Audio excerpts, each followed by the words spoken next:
سوال یہ ہے کہ اذان جماعت سے کتنی دیر پہلے ہونی چاہیے؟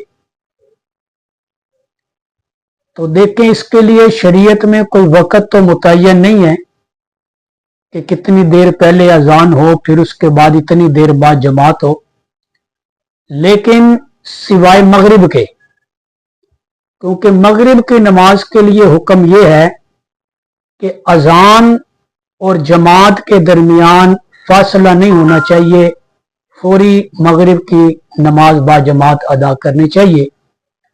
مغرب کی نماز کے علاوہ بقیہ نمازوں میں